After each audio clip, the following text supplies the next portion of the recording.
Mary Melon was born in 1961 in Rapid City, South Dakota, at Ellsworth Air Force Base to Bob and Judy Greiner.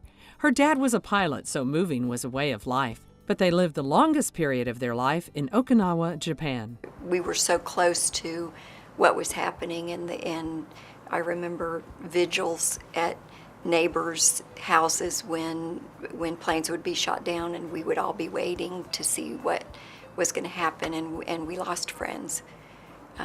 So they were a different childhood than a lot of people have. Mary was the youngest of 3 children, and her favorite thing to do on the island was swim. I started swimming competitively when I was 7. The weather was so good, so I was in the pool anytime I could be in the pool. And the more competitive I got, the more I worked with my coaches. I had 2-a-day practices. I just lived for that. So outside of thinking that I would win an Olympic medal and marry Mark Spitz, I also thought that I wanted to be a marine biologist.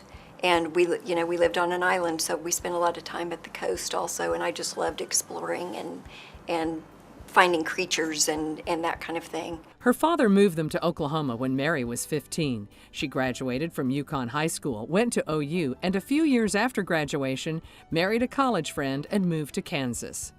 Sadly, after 5 years, the marriage ended. Mary moved back to Oklahoma with her 3-year-old daughter, Madison.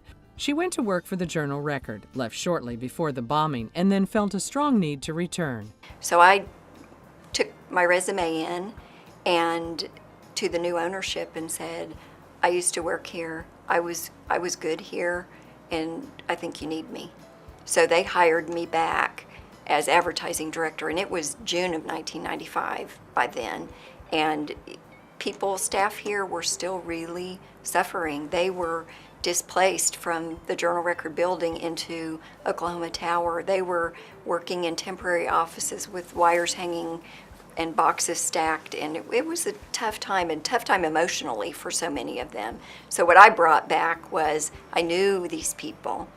I hadn't been through the bombing, but I had this empathy for them because I knew them and I knew what they were going through and I knew their business. So I came in and just got to work trying to build things back, and that's what we did. She became associate publisher in '97, and in 2001 she was offered the position of publisher.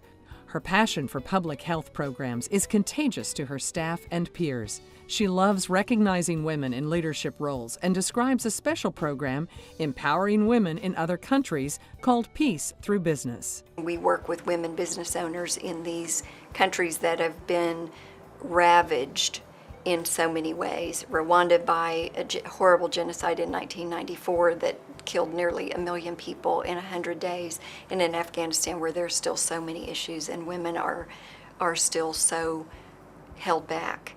And not that I think that we have it all figured out in the United States, but being part of helping these women with real issues like worrying about how, if they're going to have internet connectivity, and worrying about how they can import or export goods, worrying about so many things that we really take for granted. It's been such an eye-opening experience for me and such a wonderful personal journey to get to know these women from other countries, because I believe we are all so connected and we can help each other. Mary's help doesn't stop with women around the world. She and her family also are part of Pilots and Paws, a rescue program that helped dogs get placed across state lines.